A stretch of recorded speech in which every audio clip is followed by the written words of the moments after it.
Kaikaluru TDP అభ్యర్థిగా మాజీ మంత్రి కామినేని శ్రీనివాస్ నామినేషన్ దాఖలు చేశారు. తన స్వగ్రామమైన వరాహపట్నం నుండి కైకలూరు వరకు భారీ ర్యాలీతో తరలివెళ్లి నామినేషన్ వేశారు.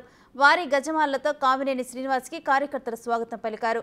కైకలూరులో ఎన్డీఏ కూటమి జెండా ఎగరవేస్తామని, భారీ మెజార్టీతో గెలిచి తీరుతామని ఆయన ధీమా వ్యక్తం చేశారు. రాక్షస పాలనకు సమయం దగ్గర పడిందని, ప్రతి నాయకుడు కార్యకర్త ఎన్డీఏ కూటమి విజయానికి కృషి చేయాలని కామినేని పిలుపునిచ్చారు.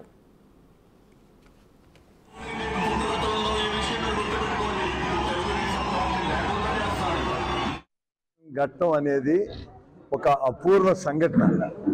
ఎంతమంది జనం కైకలూరులో స్వచ్ఛందంగా వచ్చి రోడ్లు బ్లాక్ చేశారు.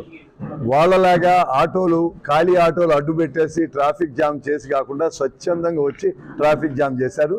దీనికి ముఖ్య అతిథిగా విచ్చేసిన కేంద్ర మత్స్యశాఖ పరిశ్రమ ఫిషరీస్ మినిస్టర్ శ్రీ మురుగన్ గారికి, విఠల్ గారికి అందరికీ పేరు పేరున నమస్కరిస్తూ, ఇవాళ జగన్మోహన్ రెడ్డి గారు ఆంధ్ర రాష్ట్రానికి తీరని అన్యాయం చేశారు. ఆయన ముఖ్యమంత్రిగా రాష్ట్రాన్ని అప్పులుగా పాలించారు. రాష్ట్రం మీద తీసుకున్న అప్పులు రాష్ట్ర ప్రజలే కట్టుకోవాలి ఎప్పుడైనా. అలాగే రాష్ట్రానికి వచ్చే ఆదాయం అంతా దోచుకుంటున్నారు.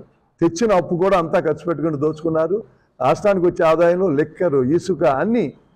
పోలవరం లేదు, తాగుతానికి నీళ్లు ఉండవు. అమరావతి లేదు, ఉద్యోగాలు ఉండవు. మన భూమి మీద మనకు హక్కు ఉండదు. తల్లిదండ్రులు మనకి ఇచ్చిన ఆస్తి మీద ఆయన బొమ్మ ఏంటండి, మన పిల్లలకి ఇచ్చేదాని మీద. అలాగే మన భూమి ఒరిజినల్స్ వాళ్ళ దగ్గర ఉంటే సర్టిఫైడ్ కాపీలు మన దగ్గర ఉంటాయండి. ఇంత దుర్మార్గం మనం ఎక్కడ చూడాల. దీన్ని అరికట్టవలసిన బాధ్యత అందరి మీద ఉంది. అలాగే ఈ నియోజకవర్గం ఎక్కువ చేపల అభివృద్ధి, నేను 14 నుంచి 19 దాకా ఎమ్మెల్యేగా ఉన్నాను, మినిస్టర్గా ఉన్నాను. చేపల చెరువులకి ఎవ్రీ మంత్ తవ్విచ్చి దానికి పర్మిషన్ ఇచ్చేవాళ్ళం. ఇప్పుడు పర్మిషన్ లేవు. అనాథరిగా తవ్వాలి, మట్టి ఎమ్మెల్యే గారు వాళ్ళ అబ్బాయికి ఇచ్చేయాలి.